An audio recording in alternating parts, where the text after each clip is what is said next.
My name is Mike. I'm a guy with a low education, having only graduated from middle school. The US used to be called a meritocratic society, but I'd think fewer people care about that nowadays. Nevertheless, there's someone who's been ridiculing me every day recently. That's my direct supervisor, Rachel Smith. Hey, dropout. Why are you dragging your feet with your work? Hurry it up. Yes, sorry. When she's in a bad mood, she gets rough with people like this. Moreover, she calls me Dropout as a nickname. I feel humiliated, but what she's saying is true, so I'm in no position to argue back, which is frustrating. Then, one day, I went out for drinks with a colleague from work. Everyone, not just me, is fed up with our female boss's haughty attitude. Man, she's so annoying. I'd really like to get back at her. One of my colleagues even said something dangerous like that. Rachel is turning 50 this year, and I wonder if she's getting irritable because she's reaching menopause. If she'd just keep quiet, she'd actually be pretty. Well, she is an older lady though. My colleagues laughed loudly. My colleagues seemed to get more vulgar as they drink more, and the canned chalk really got the place going.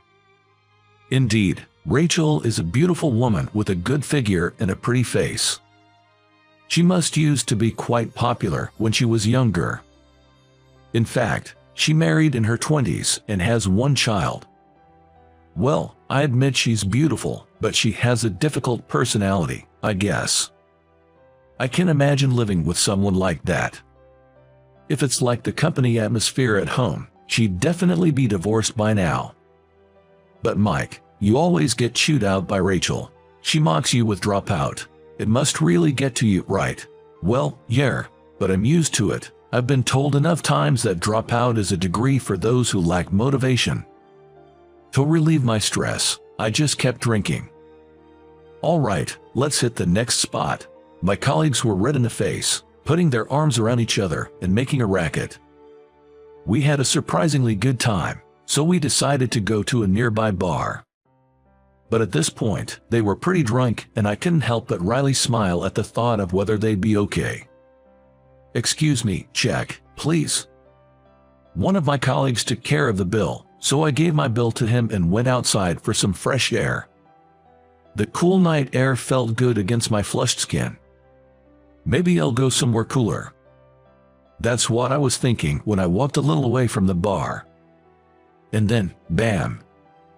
I ran into Rachel, the one who ridicules me every day. I was taken aback.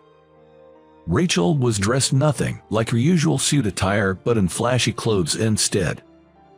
Her hair was wavy, possibly styled with a curling iron. She was wearing a miniskirt, and her makeup was on point. You wouldn't believe she's a 50-year-old married woman. She had transformed into a stunningly seductive lady. And she was walking with a considerably younger man. Is that her husband? No, but he seems too young. We made eye contact, and seeing Rachel's surprised look, I quickly averted my eyes, thinking I'm in trouble. This area is not only a busy district, but also close to a hotel district. Could it be? While thinking that, I glanced at Rachel again. She had indeed gone towards the hotel district. No way, I've just witnessed an affair. Then, finally, my colleagues came out of the bar. Hey, what's up? Did you run into someone you know? I was taken aback by my colleague's perceptiveness, despite being drunk. No, it's nothing. Sorry, I think I've had too much to drink. I'm gonna head home. With that, I excused them from the second round and went home with a heavy heart. The next day, while working, I couldn't help but sneak peeks at Rachel. Despite usually detesting even making eye contact with her, I inevitably found myself curious after seeing her last night. Rachel seemed as snappy as usual, but she appeared somewhat subdued today. Perhaps she was feeling particularly vulnerable about being seen by me last night, occasionally sending glances to me. Finally, Rachel gestured for me. Mike, I need to talk to you. Do you have a moment to you do, right? There was a definite urgency in her voice. I stuttered, yes, and followed her. The reason she called me out was, as expected, about last night. Were you out drinking with colleagues yesterday? She asked with a bit of hesitation. I nodded briefly, and after biting her lip slightly, did you tell anyone about what happened, that you saw me? Rachel cautiously looked up and asked. No, I haven't said anything. I went straight home after that, and I don't think anyone else saw you. Rachel seemed to exhale in relief. I see. Thank you for keeping it to yourself. You caught me at a pretty embarrassing moment. I carefully said, making sure not to be overheard. Well, it may be presumptuous of me as a single guy to say this, but I think cheating isn't right. Rachel, perhaps louder than intended in the hallway, exclaimed, What?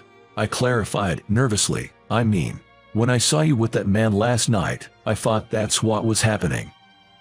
What are you talking about? I was walking alone at that time. Really? I searched my hazy memory of the previous night. Wait. Now that I thought about it, the young man next to Rachel. It seemed like they were just walking in the same direction, not interacting closely. I finally realized my misunderstanding. Seriously, I was nearly the cause of spreading a nasty rumor. I'm so sorry. Well, it's okay, but me having an affair, honestly, with how I'm feeling lately, it's scary to think I might actually do something reckless. Rachel gave a bitter smile, as if she was almost disgusted with herself for even having such a train of thought. Did something happen, I mean, with your husband? I asked, even though I thought it was somewhat impolite. Oh, you want to know? This story might take a while, she replied with a teasing smile. Today, there was something different about Rachel. She didn't carry her usual boss-like aura. Instead, she felt more like an older sister, oddly approachable. Maybe it's because I kept her secret yesterday that I've gained her trust, could that be it? I'm not sure why, but today she asked me to grab some drinks, just the two of us.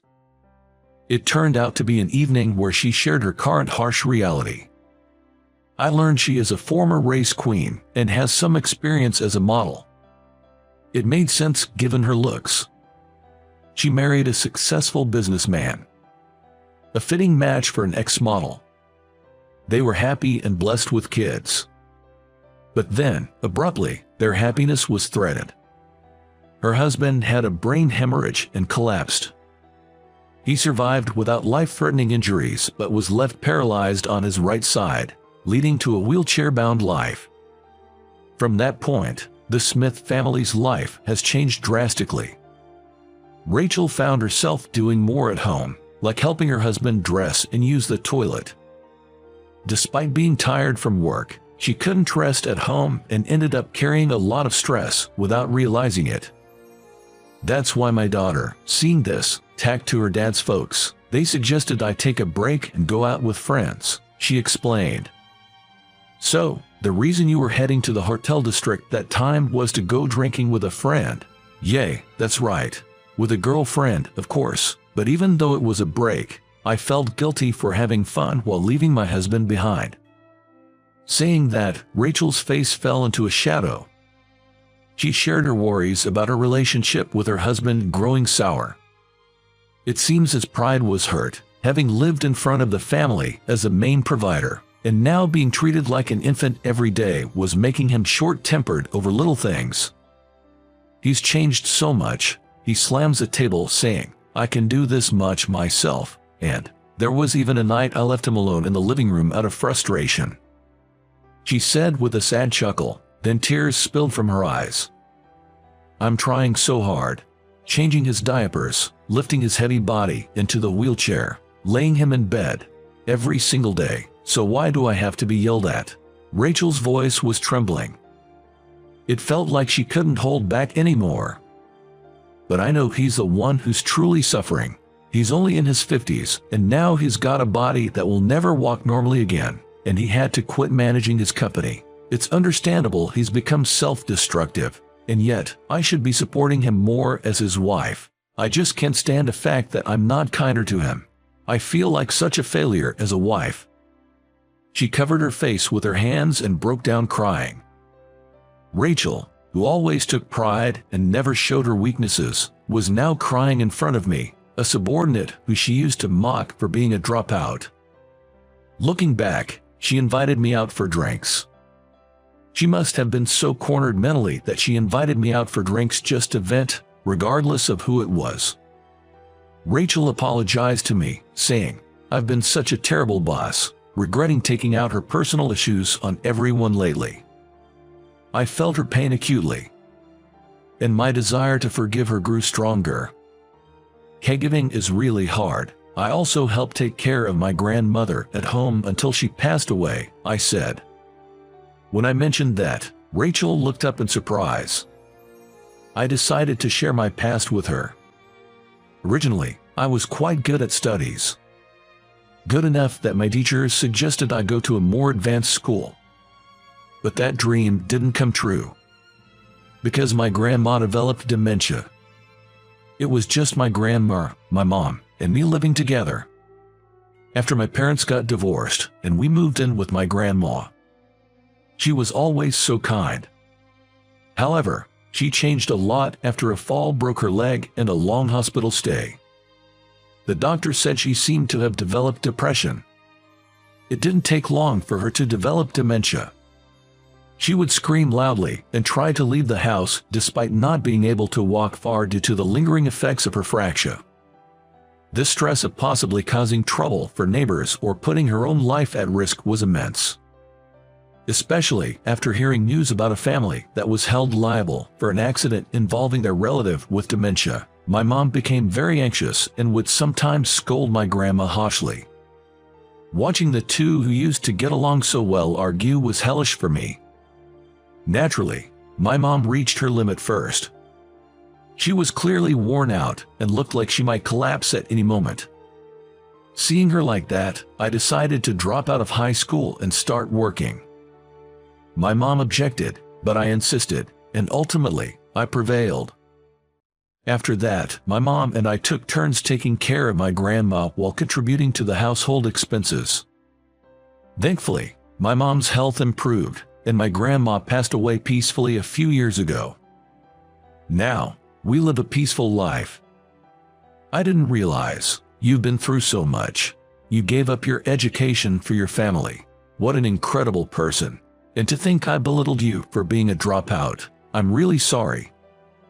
Hearing this, Rachel apologized to me again. It turns out Rachel is a high school graduate herself. She aimed for the entertainment industry when she was younger but gave up halfway, always feeling inferior about her education. So I was the one person she felt she could look down on to boost her own self-esteem, and she regretted that. I'm truly a lousy boss. Recently, my daughter has been saying she'll help with her husband's care. She's still a college student and should be studying, working part-time, and enjoying her youth, but I can't help feeling sorry. Rachel said with a downcast look. I suggested home care services and paid nursing homes to her. She seemed hesitant, understandably so. I understand the reluctance to place a long-time husband into a shared living facility with strangers. I get the hesitance. It's the internal conflict about whether it's okay to abandon family so easily. So, I gave some heartfelt advice. Actually, my grandma was in a nursing home just before she passed. At first, my mom and I were hesitating about entrusting her care to others, too. The guilt of neglecting a loved one's care. But it's true that it also eased our minds. I wondered if feeling relieved meant I didn't love her. But then I remember what a caregiver told me. Maintaining a certain distance is important. Being with even the most beloved person can be tough. So, using care services isn't bad at all. Please, don't bear this alone, Rachel, and ask for help. After my long spiel, Rachel's tears started to flow again. Thanks for sharing. I'm glad I could talk to you, Mike, she said, thanking me over and over. Afterward, my boss returned to her usual self, and she started to smile more gently. It seems that using home visit services significantly reduced her stress, and her relationship with her husband improved. Her husband, being a successful businessman, had savings, so financially, it was easy to afford care services. Some people can't use care services even if they want to because they don't have the money. Rachel is very lucky in that sense. Thanks to you, Mike, my daughter is also enjoying her college life. You really saved our family. You are truly the Smith family's savior. That's an exaggeration, but I'm glad I could help a bit. As I said that, Rachel looked intently at my face. By the way, you're single, right, Mike? Seeing anyone? What? Yes, I'm single now though. Then Rachel clapped her hands. That's perfect. When I told my daughter about how caring you were with the elderly care stuff, she got interested in you. If you don't have a girlfriend, maybe I should introduce you to her, she said, showing me a photo of her college-age daughter, making me all awkward. Oh boy. The daughter of my boss, that's intimidating. But she's quite pretty. I crossed my arms, wondering what to do, conflicted.